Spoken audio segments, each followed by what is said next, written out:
Hello everyone, এই যে সিলভারের চার্ট। সিলভার আজকে $92 পার আউন্স ক্রস করে গিয়েছে। আগের দিনও মোটামুটি এরকমই এসেছিলো, কাছাকাছি এসেছিলো সিলভার।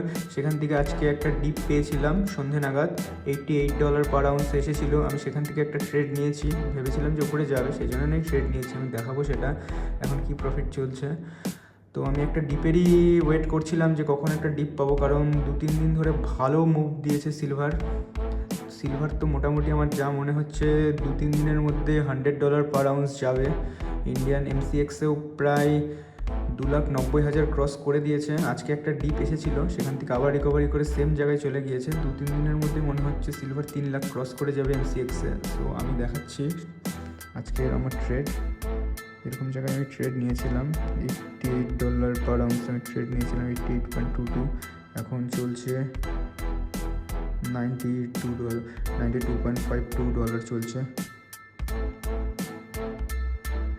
$3,200 উপরে প্রফিট চলছে, $3,200 উপরে প্রফিট চলছে। আমি এটা তো হোল্ড করব আজকের জন্য, দেখা যাক কালকে যদি আর একটা বড়ো মুভ পাই তো কি হচ্ছে দেখা যাক। এখন প্রায় 12টা বাজে রাত্রে, বাজেনি আর কিছুক্ষণ দেরি আছে। টাইম দেখিয়ে দিচ্ছি আমি, 15 তারিখ আজকে। দেখা যাক কালকে কতটা মুভ আমি পাই। সো দেখা হচ্ছে নেক্সট ভিডিওতে। Good night, tata.